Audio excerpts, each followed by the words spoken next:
Ustadz, kita akan beralih ke pertanyaan selanjutnya. Hamba Allah, saya mau bertanya, apakah sebagai seorang calon istri, jika berumah tangga nanti boleh meminta izin sebelum menikah, perjanjian di hitam putih, di atas kertas hitam putih, untuk tetap bekerja di kantor, karena dengan alasan ada tabungan untuk membiayai bulanan orang tua. Barakallahu fikum.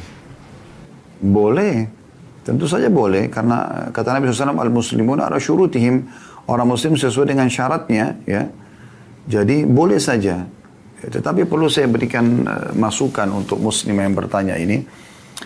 Kalau Anda sudah menikah, dan Anda sekarang calon istri, Anda mau menikah, Anda punya beban apa nih? Anda punya beban misalnya membiayai orang tua.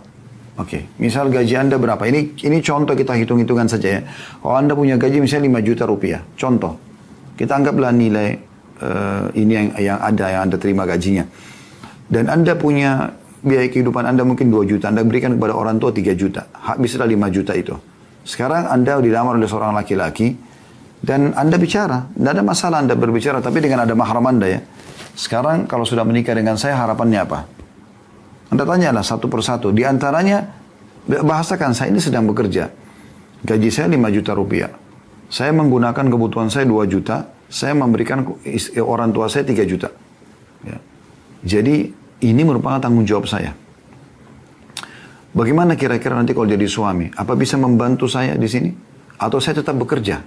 Dari awal, jadi jelas semua. Jangan nanti setelah menikah baru Anda mau membahasakan ya. Dan tidak usah hitam putih atau di atas hitam putih tulis di kertas itu. Tidak perlu, bahasakan aja dulu. Kalau dia mengatakan sudah nggak masalah.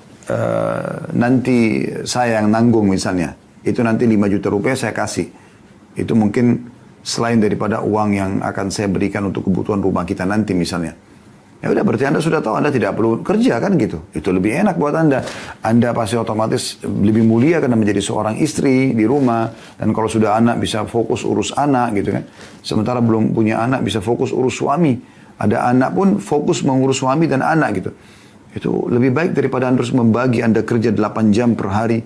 Dari jam 8 pagi sampai jam 5 sore. Malam baru Anda pulang ke rumah, tiba anak sudah entah siapa yang urus di siang hari dan pagi hari. Suami juga mungkin makan siang tidak ada yang temani. Atau mungkin suami pas pulang rumah cuma ada PRT. Nah ini kan kurang sehat rumah tangganya. Ya. Nah, kalau suami mengatakan, oh memang maaf saya belum bisa, saya tidak mampu memberikan biaya itu, nggak apa-apa, silakan tetap kerja. Nah, di sini kalau memang suami mengatakan begitu, baru Anda tulis ya di atas kertas. Jadi jangan dari awal belum menikah Anda sudah bebankan suami, saya tetap harus kerja loh. Nah, padahal mungkin suami bersedia untuk menanggung itu. Ya, karena fitrah semua laki-laki, ibu perlu tahu ya, ukhti perlu tahu, itu berharap agar istrinya di rumah. Agar bisa dia pada saat pulang disambut ya, sibuk untuk menata rumah, belajar setiap hari inovasi dalam masakan. Kalau ada anak bagaimana mengurus mereka full time untuk anak-anak tersebut, maka itu memang yang merupakan tanggung jawab istri yang disebutkan dalam hadis Nabi SAW. Karena semua pemimpin akan diminta pertanggungjawaban pada hari kiamat. Seorang pemimpin negara bertanggung jawab terhadap masyarakatnya dan diminta pertanggung jawab hari kiamat.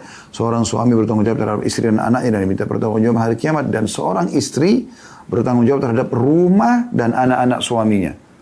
Setiap jengkal dari rumah suaminya itu tanggung jawab ibu. Benda-benda yang disiapin situ, sendok, garpu, gelas, apa saja. Semua itu tanggung jawab ibu. Allah akan tanya hari kiamat nanti. Begitu juga dengan anak-anak. Dan kalau Anda bekerja, Anda sulit sekali untuk bisa membagi waktu untuk ini.